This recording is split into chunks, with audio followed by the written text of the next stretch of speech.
Welcome to another episode. Today we are continuing on learning. Calm down! Calm down!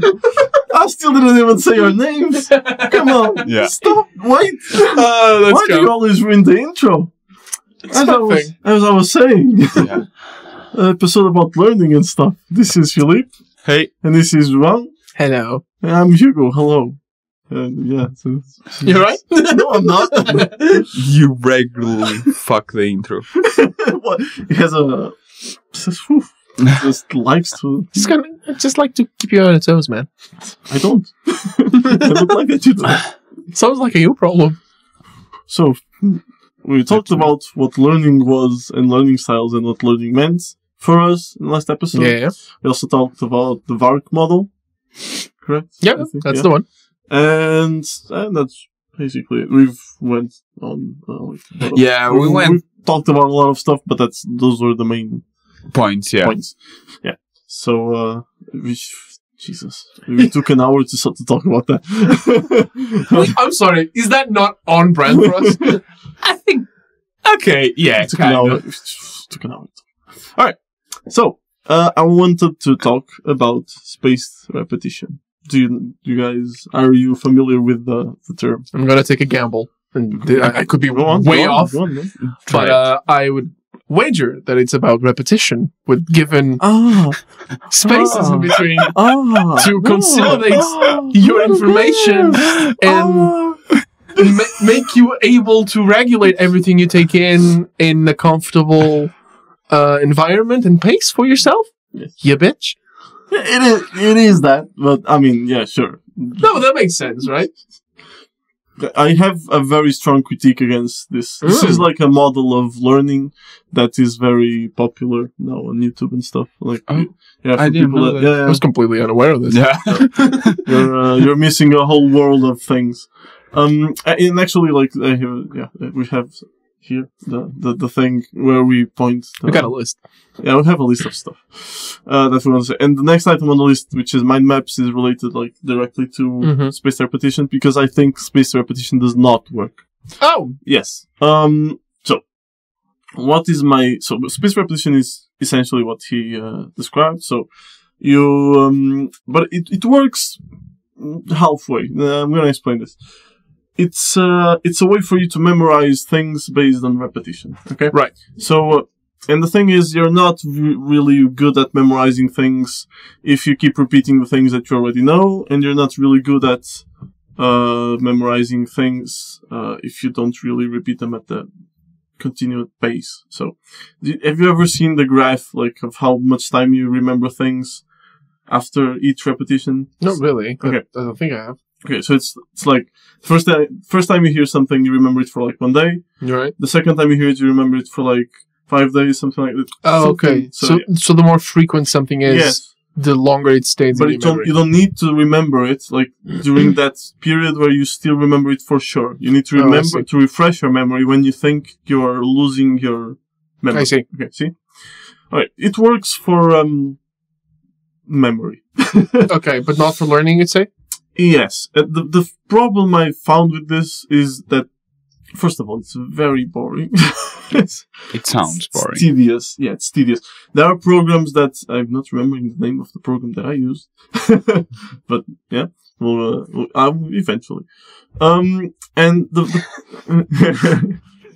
problem, yes. The problem with, Anki. Okay, sorry. It's a paid off. It was actually even. Yeah, so it's a program that lets you make like flashcards. Oh, yeah, that makes sense. Like digital flashcards, and it reminds. So when you're actively studying, it will remind you. So in your grade, it like how this is very easy to remember. This is very hard to remember, and it will remind you of that information later based on how easy it was for you to remember. So if it was very easy, then it'll only tell you like in a week. Okay. Like, yeah, in a week you need to see this again. Otherwise, you can like in 5 minutes. So it's very problem I found. Okay, so it's first of all very tedious. making the flashcards themselves is a very good exercise, actually. Yeah, no, yeah, I'd say that. Yeah, which is sure.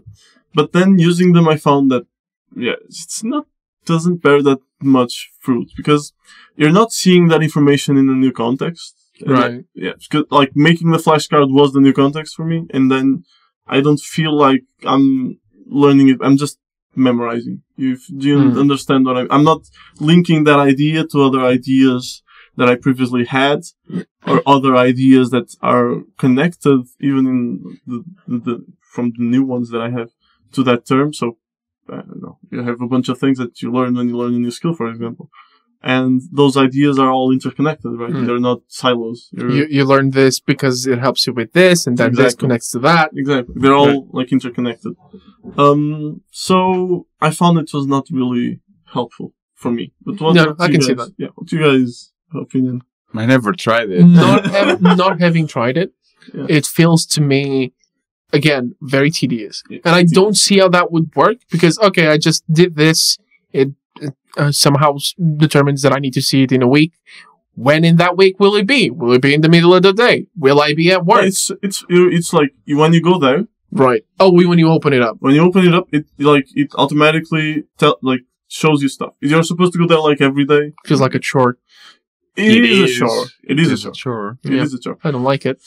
It's also, how do I say it? It's better for studying than it is for learning. Yes. Yes. Yeah, it feels really useful to study. It's very useful for a test. So with the flashcards being questions that like model questions, for example. Yeah. That would be very useful. That would be, but it's still tedious. It's better than what some people do with studying, which is like just reading and stuff. Yeah. It's based on, by the way, the principle behind spaced repetition is like active recall. Yeah. So you're supposed to, not just recall, you're supposed to think and act on what you're recalling. Otherwise you're not doing it. And it also tackles the question that I talked about in the first episode, which is you need to memorize, but then you need to do something with it. Otherwise you can't memorize. But you can't also memorize if you don't do something with it, like the whole paradox that I talked about. Yeah. Yeah. I don't know what I said about that. Because I don't think it's a total paradox. I think I said something at the time that I feel like, you can memorize it for the sake of memorization. It's so hard, man. It's really hard, but you can. People did. It's not that it's impossible to memorize without practicing and vice versa. It makes it easier. So hard. No, I cannot. There's beyond a certain point. Like I can memorize phone numbers. That's something I do actually for. Like I have some phone numbers memorized. Yeah. I can memorize stuff like it. But then after a certain, if the string of numbers was bigger than 9. Yeah. And even so, at the limit of what I can actually. And you probably started to memorize it because you start to notice that I need to use this with a certain level of frequency. And I chunk the numbers. Like we've talked about chunking in the first time we talked about learning. I think. Did we? I think or creativity. I don't know. I did not memorize it.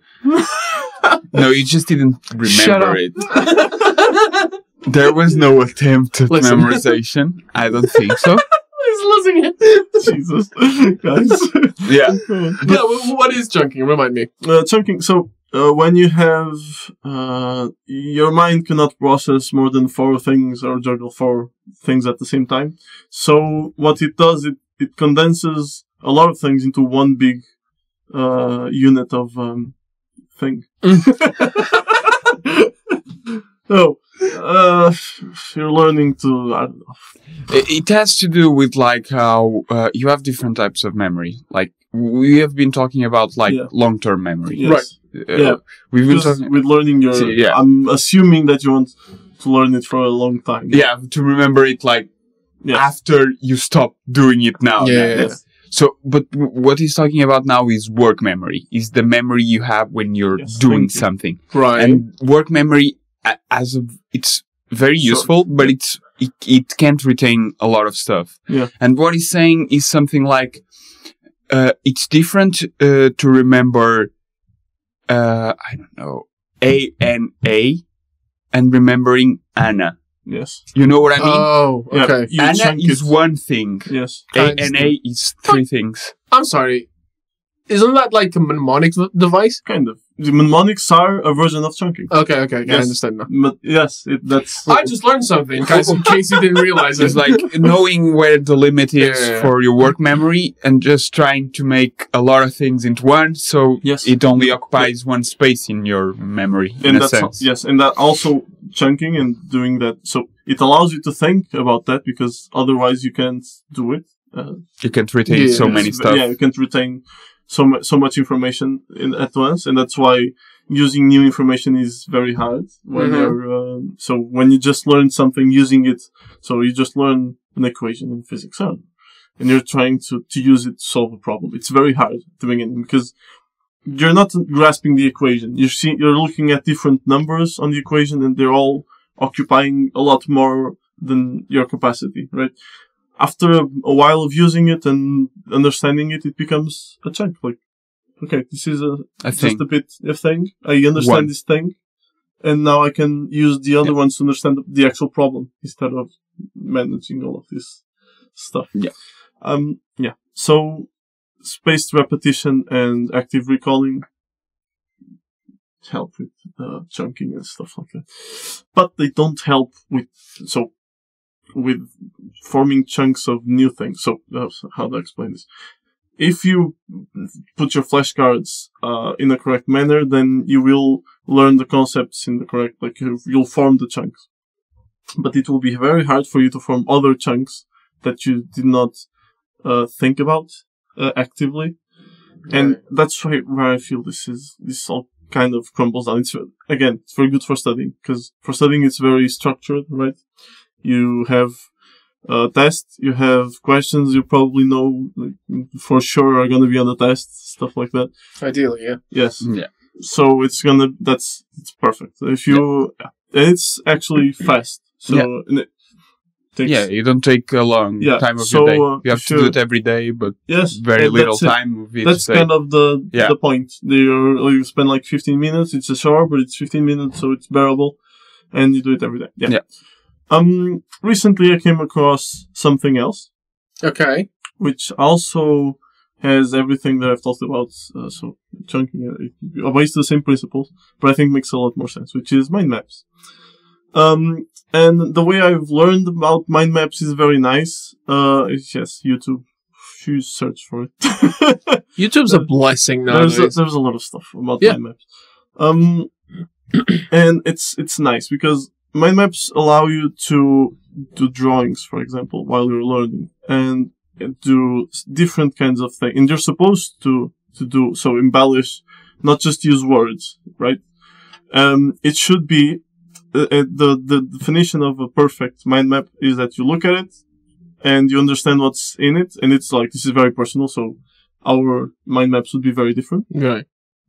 Because it kind of reflects the way you organize your ideas in your head, right? Yes. Yeah, so, for example, you try to represent, one thing that I've noticed people who do this very well is they try to represent everything with images. They also almost don't use words if they don't need to. Okay? I see. No, that makes sense. Yeah, they try to use images, they draw stuff, they use a lot of colors, and they look at the graph in the end, and I understand it. Like, so it's transforming a concept into a schematizing it? Yes. Making it into like a scheme? Yes, a schema, yes. I can explain it better. Okay. It's, so you pick, for example, I need a subject. Give me something. I would imagine that by give an explanation of a certain thing you're trying to learn, you would construct a mind map based on different points, and each point could be a word, but from what you were telling me, by drawing symbols and images that represent those words, you could create a narrative. Okay, but that narrative makes it far easier to understand. But what I'm trying to understand, where the fuck would I be looking at? That's what I'm not getting. Would I be looking at just like stuff connected? Like drawings and then lines with between arrows. Them? Yes, with arrows. Okay. So you got a symbol or a word, then connects to something else, and that branches out into something else, and those things connect to others, and they could loop back around, I imagine. Yes, you can, one of the things they talk about actually is it needs to have a good flow. So the arrows need to be clear. It's where the narrative happens. Yeah. Yes, you need to be clear. Needs to be clear to you, like how things are connected to each other. Otherwise, it doesn't make any sense. Obviously. Yeah. You can use text. You can also use images with text. You don't need to be strict. Yeah. strict. You can use anything that makes you remember that thing. Right, you can use it. It's just you're supposed to be. So, looking back to creativity, you're supposed to be creative. No, I'm serious. You're supposed to be. I can't explain it. Every time we do a callback, I have a physical reaction. Like, oh, fuck's sake! I can't explain it. It's just sure. Just cringes. Yeah, I do. I don't understand why. Sure. But yeah, but the concept of the narrative within the mind map, that's very interesting to me. Because it does help you remember and structure, which is why we as people really like storytelling, because storytelling gives you that narrative, and the more you do it, the more structure you give it, so it becomes easier to consume. But for example, I really struggle with remembering my hands when I'm playing cards. Remember? Oh, the cards themselves. Right. I was like, what? Remember your hands? My hands! Yeah. Thank you. You got there. I wasn't there. When I'm playing cards, say I'm playing poker. I take a look. I put it down. I know what I have, but I still do this. I still go back to see it. So what I started to do is a narrative. So I tell myself a story. And for example, let's say I have I don't know, a king of clubs. A three of clubs and a queen of diamonds, right? I could say, 3 diamond. I'm creating the story in my head. Give me a second. The queen of diamonds has 3 clubs. Has 3 clubs. That connector there makes a lot of difference. Because you're not just remembering 2 individualized things. You picture her holding 3 clubs. Maybe she's clumsy, but somehow that stays in your head.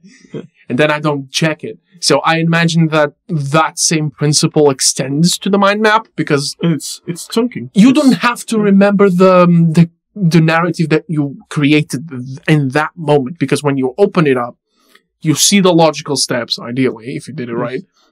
And your mind jumps back to it, and it's just, okay, this connects to this, and this goes here, and this loops back here.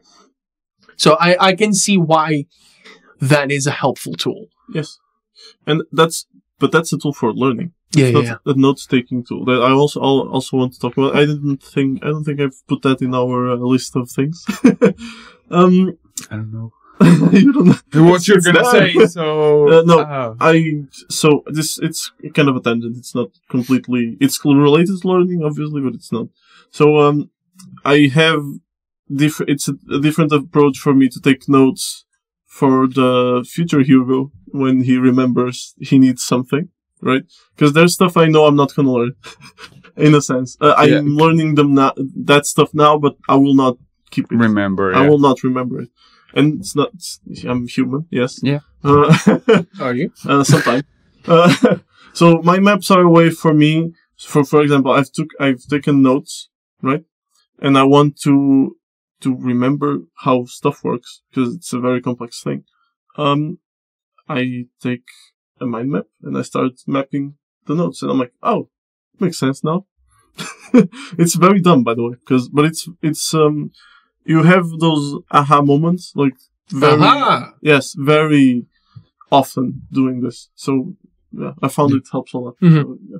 I don't know what you guys think. So I'm trying to say, mind map is not something to keep. It's just a process you do to help you. Exactly. You could then, if you need a refresher, go check it. Yes, but it's not usual. It's better to have notes and then do a new mind map, is what you're saying? If you're in the process of studying, your memory is not that bad, probably. I hope that you don't need to repeat it. Right? Oh, okay. You can look at it and you go, okay. This makes sense. Okay, and you go, I understand what you mean. Well, for example, if you're studying for a test, like in the sessions that you study for a test, it's perfectly normal. If you keep reviewing it, you're not going to forget it, right?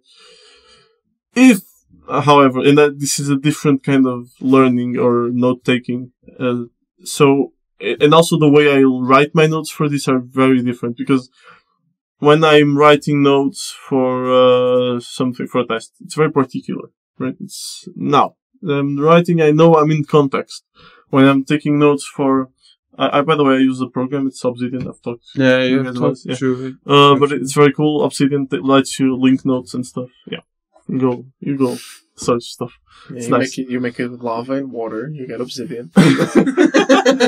Yeah, so you can also play Minecraft. No, it's not lava and water. It's magma and water. Lava and water is cobblestone.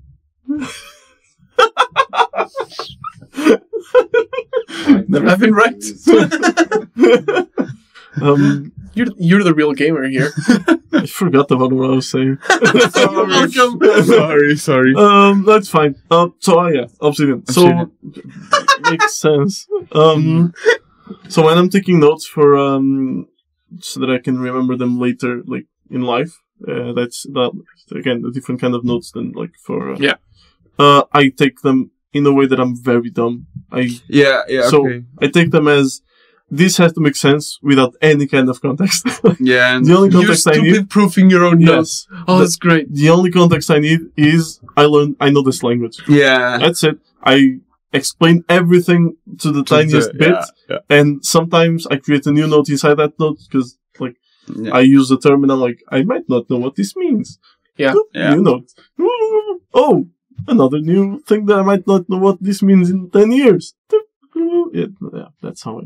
Yeah, that's pretty good. That's actually a really good approach. Yes. That also helps with learning, doing those notes. But it's not that's not the point of mind maps are though. Something really good. Yeah, interesting. I never used it, of course. It's... sharing stuff. Yeah, so. I should try it. It's good. It's good for storyboarding. When it comes to writing, it's really good for storyboarding. Okay. Oh, you've used mind maps? Not in this way, but yes. Okay. George over there called me out on it because I was playing with the murder mystery at some point that I was trying to write. So I picked up the GM scream he handmade me, which is from polystyrene and things. And I just opened it up, made flashcards, and I just start stucking them into things and connecting the dots like a goddamn insane person. Yeah, he looked like those maniacs in movies. Yeah. Like with the line, the lines. What's the name of the guy from Always Sunny? I don't know. It's that meme. The meme. Yeah. Right? Yes, I know what you mean. Yeah, that's I know the meme, but I forget the guy's name. But yeah, it is. Sorry? Is it? I think. Never in the life. Thank you very much. George just said it and it's like, I feel like it isn't the one, but sure. Oh yes. Oh yeah, it is that one. Yeah. Oh, I was wrong. Thank you, George. The resident beam lord. Exactly. Thank you. But yeah, it's not exactly the same thing, but it has the same function because you're taking one thing, connecting it to another, and start connecting them, and then you get a web that represents your madness.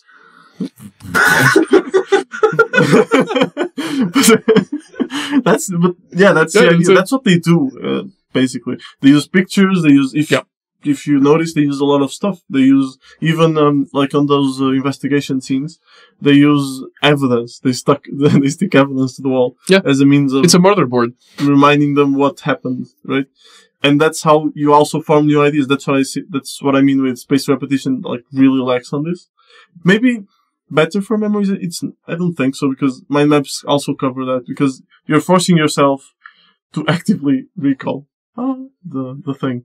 So it's, again, you're doing everything in the same goal. Yeah, I just never tried it, so I can't, Next time you have a problem you don't know how to solve, it's a good way to take the problem, chunk it out, and then you can... all the time now. Yeah. So. You divided your problem, as I mentioned earlier. You take the big chunk of the problem, you cut it up, put it into different things, and you start, okay, how do I do this? What do I need to do? This, and this, and this. And you do that, you branch it out, and suddenly the problem doesn't feel as big. And you start doing drawings. And also it keeps me from being bored. Okay, I can see that, yeah. It's a very creative process, actually. This is very important for me, not to get bored while learning, because if it becomes boring, kind of loses one of the points that I was really doing it for. at least at this stage in my life. So. Yeah, I don't know. You're learning just because you want to. Yeah. I have to give it a try, because when you start talking, and I know it's very me, but you start saying, "Oh, you have," it seemed like work, and I was like. I don't. Come on. And I was like, if I could just read it, why would I take the word? The thing is, you read it and you forget it. Yeah, but I should give it a try. But it's like it's like usually it feels like work. Usually, drawing to me is work. Yeah, so I'm not doing it, but it's just like stickman figures. It's I know what you mean. Not making a work of art. I have some on this actually on my laptop. I can show you. The stupidest stuff. Yeah, I understand what you mean. But it doesn't have to make sense to anyone else. Yes. They have to make sense to you. If you just do scribbles and it's whatever. I never, in school they sometimes said, do it in not a drawing, but like they told you to use words, but like branching and the scheme. Right. And that, I never felt they were useful. Yeah. Very useful. I never felt they were very useful. Like some things they were like in biology, like they mimic what what's happening inside the cell, for example. Yeah. And that helps because it helps you visualize it. Because it helps you visualize it. But without that, you're mimicking a process and visualizing it. I never felt like in itself it helped me. Yeah. So, but maybe this is completely different, and I should give it a shot. It's a lot more free, I think, because they give you a framework that I think is very constricted. When I first heard about mind maps, I also thought about what you're saying, like the boxes and. And I feel like I never felt like they did a lot for me. Like if I read information or I look at that, I feel like Yeah, but the purpose is also not to look at that. It's more it's about building it's about the process. Yeah, it's when you build it that you really get the benefit, and then you can remember what you've already done when you look at it again, of course. But it's more about it's about process. Building it, and then you're realizing, wait, this shouldn't be like. Sometimes I'm building it, and I'm like, shit, this shouldn't be here, and I erase it and I do it again. Like that's that process. You're literally putting the connections where they should be. Okay. It's a very interesting, but it's like should be fast. You shouldn't be spend like a lot of time doing the perfect drawing. That's why I said like it's stick figure. It's very cavemanish. It's okay. It's like Okay. Maybe I should give it a shot then. I felt like no, because you start talking. I felt like that's work, know. It's actually they are actually. Oh, I'm gonna show it. But yeah, it's actually simple. You can keep talking. Yeah, no, I was gonna say because I was gonna touch on a point because you then jumped on it to talk about narratives, and then that's a way some people look at. Constructs. Yeah. Some people believe that constructs are just narratives. Mm-hmm. I cannot open my notes. I'm sorry. Yeah, but you see, like, I understand what you mean. Yeah, I'm looking at them, and this one has a lot of text, but look at this one. This is It's just okay, and they're not huge. It's not supposed to be something gigantic. They're not. You're supposed to look at it and understand it. Oh, okay. If it gets too big, it gets too complicated. But that's actually a giant piece of text, like in the original form. Yeah, that's a giant piece of text. Okay, but I understand what you mean. It's not supposed to be like the most complex thing. It's you're trying to understand a very specific thing, and then you do it. Okay. Yeah, so it's something like this. Okay. Like this. I'm sorry that this is my scribbles. No. So it's. I don't know why I can't open this one. It's the one that it's not a video though. Oh, never mind. I see now. So.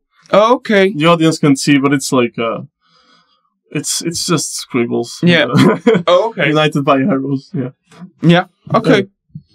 So I understand what you mean, and so that. But I was saying about narratives. Yeah, some people believe that all constructs are inherently. We talked about that a little bit, just to make you cringe a little in the first episode. I really didn't notice it until you mentioned it, and now I am cringing. In the first episode, we talked about how the basis for retroactive cringing. The basis for construct. You made him cringe retroactively. Yeah. You understand the power that... Yeah. Damn. Come on. That's what you can do with just kidding. Fine. God damn it. The language is the basis for building constructs. So constructs are in a sense, narratives. And we do seem to be very receptive to narratives. When we were cavemen, that's how we learned stuff. We just told stories to other people, so... Yeah. It's actually why I love storytelling so much, because... Because when we were cavemen? Puka puka. No, because storytelling is one of the oldest human traditions. Yes. That doesn't just serve the purpose of entertainment, it serves the purpose of teaching, learning. But in different ways, yes. Okay. No, what I was going to say is that, like, in the sense that we are talking about, everything is storytelling. Exactly. So, storytelling is not, storytelling, in the sense that we are most used to talk about it, it would be entertainment, but yeah, no. Yeah, you know what I mean? That's what I'm, It's because... the usual storytelling is normally, you will always learn when you... Yeah, but that's my point. Actually, if you go check out the blog, there's a good essay on this. Oh, okay. Yeah. It's a little callback that made myself cringe, but yeah. Had we promoted? Yeah, we have. Oh, okay. He cringed himself. Yeah. With something that I wrote. Yeah. From a point that I brought up. Yeah.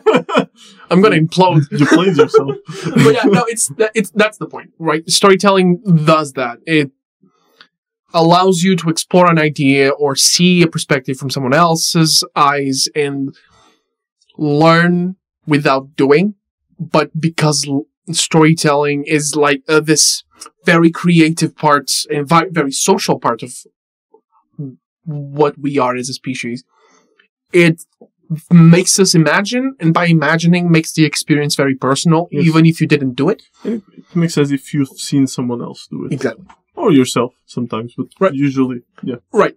Imagine this. You're reading a book, and since a book doesn't have this auditory and visual stimuli, you have to bring it up, create it yourself, which makes the experience very personal. So, if you're learning from a very fictional character, and they do something, and suddenly that clicks for you, that gives you some sort of insight into yourself, what you're doing, whatever, doesn't matter. Because you're reading it and the experience is very personal to you. Even though you didn't do it, that action, though fictional, becomes very real for you and somehow, somewhere, in some way, teaches you something new. Yes. And it's a very human thing to do.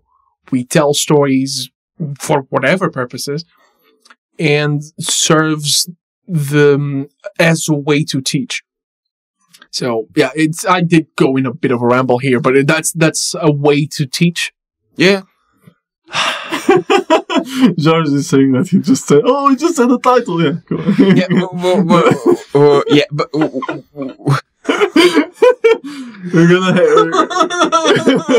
we're gonna have to take João on those anger treatments after this. Yeah.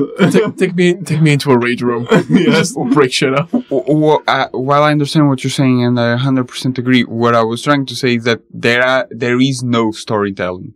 Everything you say is storytelling. Yeah. You know what I mean? If you explain, this is how I do it, you're telling a story. The revelations on this podcast. There is no storytelling. We all live in the Matrix. No, I said it. There is no storytelling. Yeah. There is no storytelling. Not everything is storytelling. Yeah, because it's the way humans communicate. Yeah. So everything is a story. Yeah, you're telling. Yeah, you can just be very good at it, very mid at it, or very absolutely terrible at it. Yeah, but that's... I think when you start, seeing it's better or worse, it's more in that sense of entertainment. Yeah. I think... What's engaging? There are good stories. You say, he's a great story. But there are stories that I think don't convey anything. They're not, I didn't feel maybe entertained. For you. And, yeah. Maybe for you. Yeah, because it is a personal experience. It's obviously personal. Yeah. No, but except that we need a poo movie. This is a joke before the recording. This has no context here. I'm sorry. It's terrible, right? It's terrible. The movie's terrible. Sorry, I had to say it. But none of us saw it. I know it's terrible. Okay, yeah. I won't see it, but I just think it's a waste. I just think it's a waste of a good title. Watch 5 minutes of it. Okay.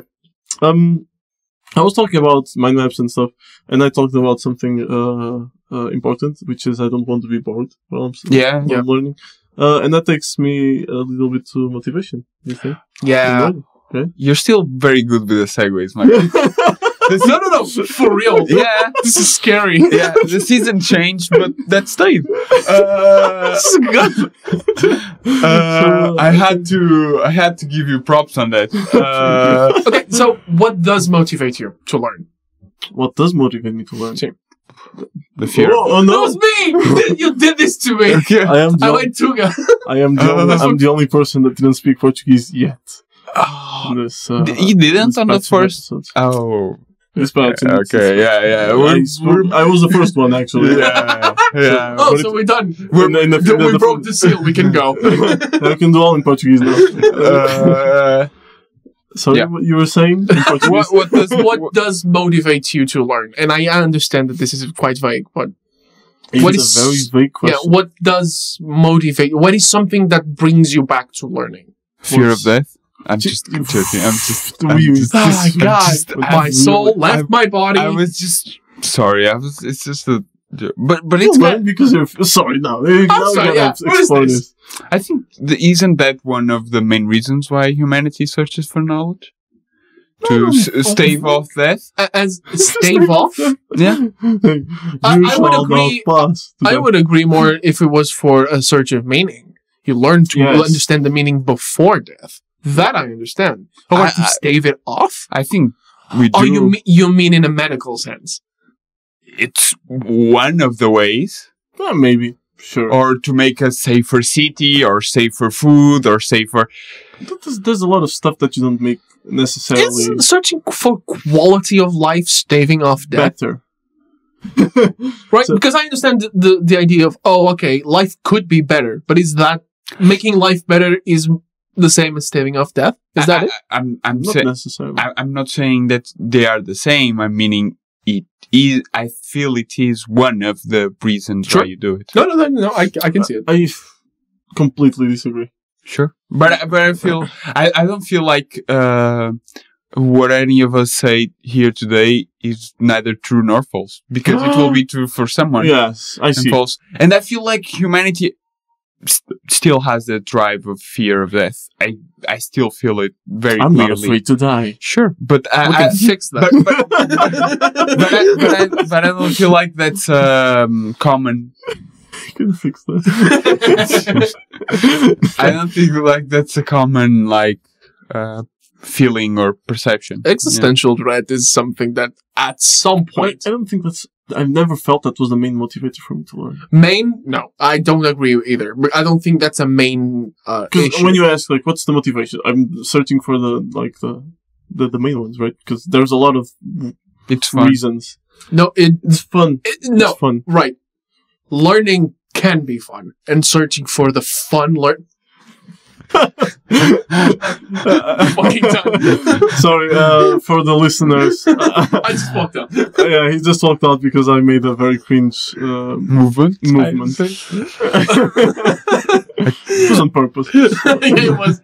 No, but learning can be fun doesn't mean that we will. So searching for the learning experiences that are engaging, that are stimulating, that make it worth waking up and going through the motions and searching for it.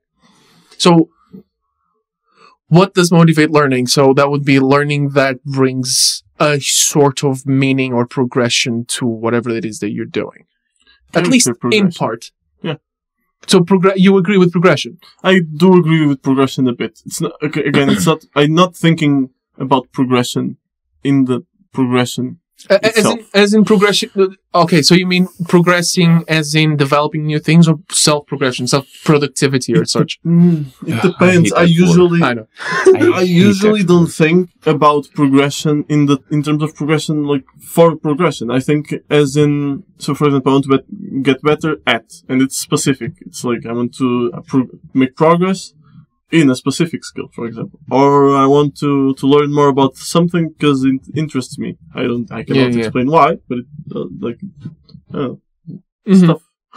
Okay, so instead of but it's not like sorry, it's not for the sake of progress. I understand. Who is against progress for the sake of progress? Very ethical. I'm not very ethical of you. Did you read Frankenstein? Did you read Frankenstein? Because that feels like that's very ethical of you. I'm not against it. I'm also not. I am not against it. I am. Yes. Okay, so instead of what motivates you to learn, what motivates you to keep learning? So same thing. No, because you start to learn something new because you're interested, and then when you're in the trenches, what keeps you going, or rather, what makes you go back? I think it's that if I'm trying to learn something and then it stops being fun, I stop. Unless I have to. Not necessarily. Like school, I can't do that. There's things I'll just stop caring that just are not. They're rewarding, even though I'm not having fun now. So in the end, I don't do that. So you monkey. Yeah, I am. You dopamine monkey. Yeah, I am. I really am. Are you familiar with the concept of the types of fun? Type A and Type B, which is Type A fun is like fun that is right now it's fun, but Type B is like right now it's absolutely not fun, but I will look back at it and with fond memories. So it's fun. It's fun as an afterthought. That's not fun. Not an afterthought. That's like in retrospective. Yeah, I mean I understand what you mean, but okay. It's your mistakes that make the funnest stories. Funniest, maybe. And funnest to think about. Funner. Get fun. It's a stupid word. Funner. It's dumb. But I can't do unless I have to. Fuck. I can't. I was trying to go through it. What I was gonna say is like, unless I have to, I won't put myself through that. If I'm not liking doing it, I'll stop it. Another day I will. And I'll do it another day when I like it. Yeah, but you go back to it. You go back. Yeah, but I go back to see if it's fun. If it isn't, I'll stop again. I feel like it has to have a balance, right? It needs to be fun and not fun in, like, if it's always fun, I feel it becomes boring because it's all, like, you're expecting it. I'm not talking about fun like, woohoo. I'm talking about fun like, I'm okay. Woohoo. This is not. This was the same as the Simpsons thing. It's not haha funny. Woohoo! I'm having fun. Look at me. Yeah. What else could I say? I can't feel like it's taking a toll in a sense. I can't feel like I'm dragging through. Yeah. If I feel like I'm dragging through, I can't. Yeah, but that's different. I think like that's a big thing. Yeah. Okay. I'm talking about like challenges that really make you frustrated for a bit. Yeah. I give up, and then I come back when again. But I stop. Yeah, but there's a threshold, right? So something is fun for you, and at some point starts getting frustrating. You stop, take a second, go back. At some point, you're going to go, you know what? I'm not going to do it again. Yeah. Right? So where's the threshold for you? That's when, if I go back, it's frustrating. And even if I get through, it's still frustrating. Oh, yeah. Okay, no, that's different. But yeah, that's Yeah. Or if I feel like every time the frustration is absurd or it's very regular. Right. Because like today I went climbing and I've solved like one of the things like that I was at for 2 weeks and I felt pain, man. In the last rocks. I was like, yeah, this is not fun. Yeah. But then I reached it and I was like, I'm gonna tilt our arts department right now. You know what that sounds like? What? Dark Souls. What? Actually, yeah. See? I mean it. Yeah. So you didn't do what you said you're gonna do. You're a liar. I was hoping that was gonna be more annoying. But Liar. You're a liar. I'm a fat man. Fat phony. I'm a big fat phony. Whatever. It's a reference for Joel. Yeah, it is. Oh, okay. It's a reference. Sure. It's a reference for. I don't care. Sorry. So I can say anything, and if you don't understand, it's a reference. To myself. Yes. That's what. Yes. Yeah, that's kind of how it works. Yeah, if you, yes. I don't care if you find it funny or not. It's funny to me. Sure. I don't know if the audience hears you, George, but I think it does. I think it does. George said that, while laughing, that everything you say that nobody understands is a reference to yourself. So, Ain't that the truth? thank you for the input, arts department. What the fuck were we talking about? You said I that don't rock remember. like means like Dark Souls. Right. No, but that makes a lot of sense. Right. Right. I've tried Dark Souls, like 2 and 3, and I've tried it like 1,000 times. But have you tried rock climbing? I will eventually. Eventually. Oh, that's really good. Eventually. I'll have to try it, but Yeah. But because my sister. Yeah. It's fun, man. It's fun. But- It's fun. Yeah, my experience with Dark Souls was like, I really want to do this. I die. Fuck! And I stop. I can say this. I stopped doing that with video games. I Video did games. that too. I rarely play them to challenge myself nowadays. Yeah. Like, it was one of the greatest moments of my life. Like going to a game and just saying, "No, I'll play this on very easy." Yeah. Oh, this is gonna be fun. You know what I mean? Yeah. It's like I press the button, I win. You casuals. You filthy casuals. Yes, I am. Yeah, filthy I am. casuals. Yeah, I got no shame. from time to time, I'll try but it has to be in one of the games that I really, really like. And the challenge needs to be good, right? Yeah. If it being easy is boring, helping up the challenge is fun. But I need to feel like, I'm enjoying the ride a little bit. Yeah. Even if I have moments where I'm just, I don't know what the fuck I'm doing. I need to feel like, in a sense, repeating it is kind of fun. Yeah. I remember very well that I've been playing like Skyrim on and off for years, and my ideal difficulty range is like Adept, like right in the middle. Okay, Because normal? it's not really normal. Oh, okay. They have like fucking 6 levels of difficulty. It's stupid. Okay. And I play on Adept because there's a level of difficulty, but it's not too difficult. And sometimes I get a little bit bored and I bump it up. And I just face square up against an enemy that I fought before. And he just touches me and I'm dead. And I'm like, yeah, this isn't fun. This is why I This don't is play straight up not fun. Yeah. When you feel like you would have to invest so much energy To make it fun again. to actually succeed, Yeah. and if it's a task that you don't want to do that, then It's like, It's a very good, huge metaphor to motivation in learning. It is though. Yeah, regulate the difficulty. This is a theory in motivation, which is It actually has a theoretical basis. I was okay. No. Because can be seen.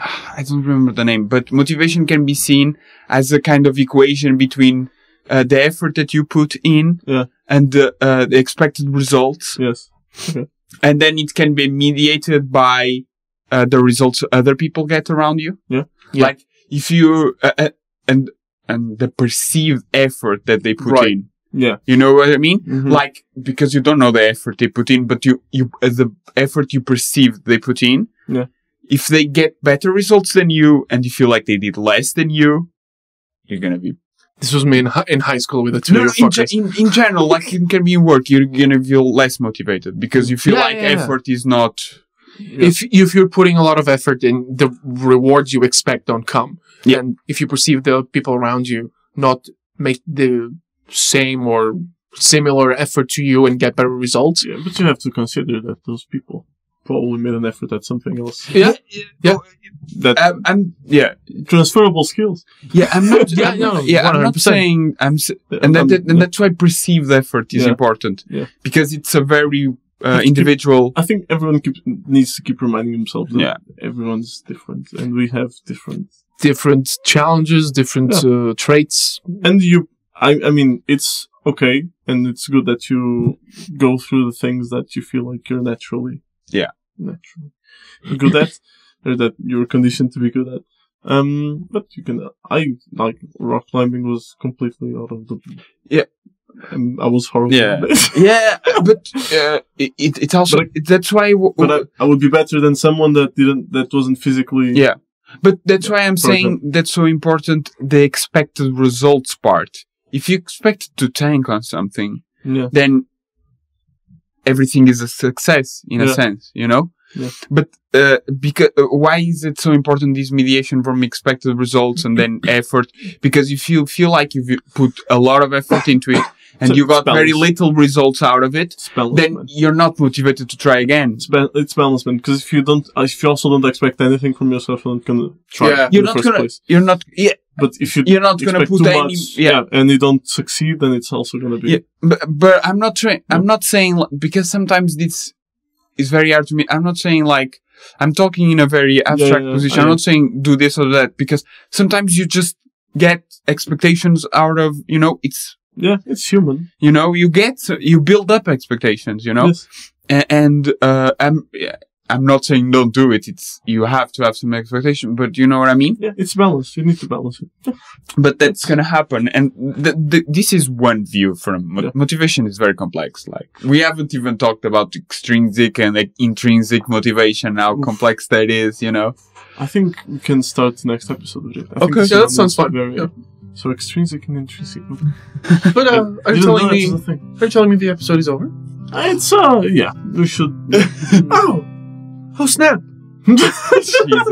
Jesus. He makes the most cringeworthy shit. Listen, it's content. It's content. If y'all make me cringe, I'm gonna make you cringe back. It's the law of equivalent exchange. Thank you for watching or listening. Yeah. I will see you guys, you beautiful mofos, in the next one. What the fuck's going on? Hey, why did you talk in the first person? That's mean. Bye. Bye. I'm sorry. Yeah, you will? I will. We will.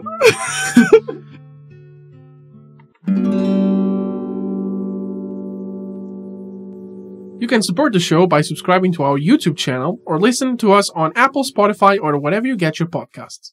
If you want more, you can follow us on Instagram at RambleBoxOfficial. That's at RambleBoxOfficial. Or you can check for more content in theramblebox.com. That's theramblebox.com. Links are in the description. That's the end of the show. We'll see you next time. Bye!